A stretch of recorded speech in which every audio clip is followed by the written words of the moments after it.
Big Boss season 8 episode 98க்கான promo first வந்திருக்கு. இது என்ன நடந்திருக்குன்னா, உள்ளேருந்து வெளியிலேருந்து உள்ளே வந்தவங்க வந்து அவங்களுக்கான கேம் ஆடாமல் அவங்கள எப்படி கவுங்கலான கேம் ஆடுற மாதிரி தான் தெரியுது.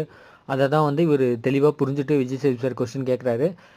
அவங்க கேம் ஆடாமல் அவங்களுக்கு வந்து இவங்கள கேம் வந்து உள்ளே போய் இவங்கள குழப்பலாம் அப்படிங்கிற மாதிரி கேம் ஆடுறாங்க அப்படிங்கிற மாதிரி தான் காமிச்சிருக்காங்க. அதுலேயே வந்து அங்கே உட்கார வைக்கும்போதே டாப் 8 தனியாகவும் ஃபஸ்ட்டு வெளியிலேருந்து எக்ஸ் கண்டஸ்டன்ட் தனியாக வந்து உட்கார வச்சுருக்காங்க. எக்ஸ் கண்டஸ்டன்ட் 8 பேரையும் செம சூப்பராக எபிசோடு பரபரப்பாக இருக்குது. அவர் சொன்ன விஷயங்கள் எல்லாமே கேட்குற மாதிரி தான் இருக்குது. எக்ஸ் கண்டஸ்டன்ட் என்ன மாதிரி பிஹேவ் பண்ணியிருக்காங்க அப்படிங்கிறதையும் கொஞ்சம் அட்ரஸ் பண்ணுற மாதிரி தான் தெரியுது. எனக்கு தெரிஞ்சு இன்றைக்கி எபிசோடு செம சுவாரஸ்யமாக இருக்க போகுது. செம இன்ட்ரெஸ்டிங்காக இருக்கும். எல்லோரும் பாருங்கள். அதே மாதிரி என்னுடைய சேனலில் பார்த்தீங்கன்னா உடனே உங்களுக்கு லைவில் நான் உங்களுக்கு டீட்டெயிலாக என்ன நடக்குதுங்கிறத சொல்லிடுவேன். செம சூப்பராக போயிட்டுருக்கு. இன்றைக்கி மார்னிங் சாங்ஸ் கூட நாட்டுக்குத்து சாங்ஸ் தான் ஓடிச்சு. அதுலேயும் இவர் வந்து ரவீந்திரன் சார் போட்டு எல்லாத்தையும் குழப்பம் பண்ணிட்டு இருக்காரு. இந்த இதெல்லாம் தப்பு நடந்திருக்கு அப்படிங்கிற எல்லாத்தையும் சொல்லிட்டு இருக்காரு. சூப்பராக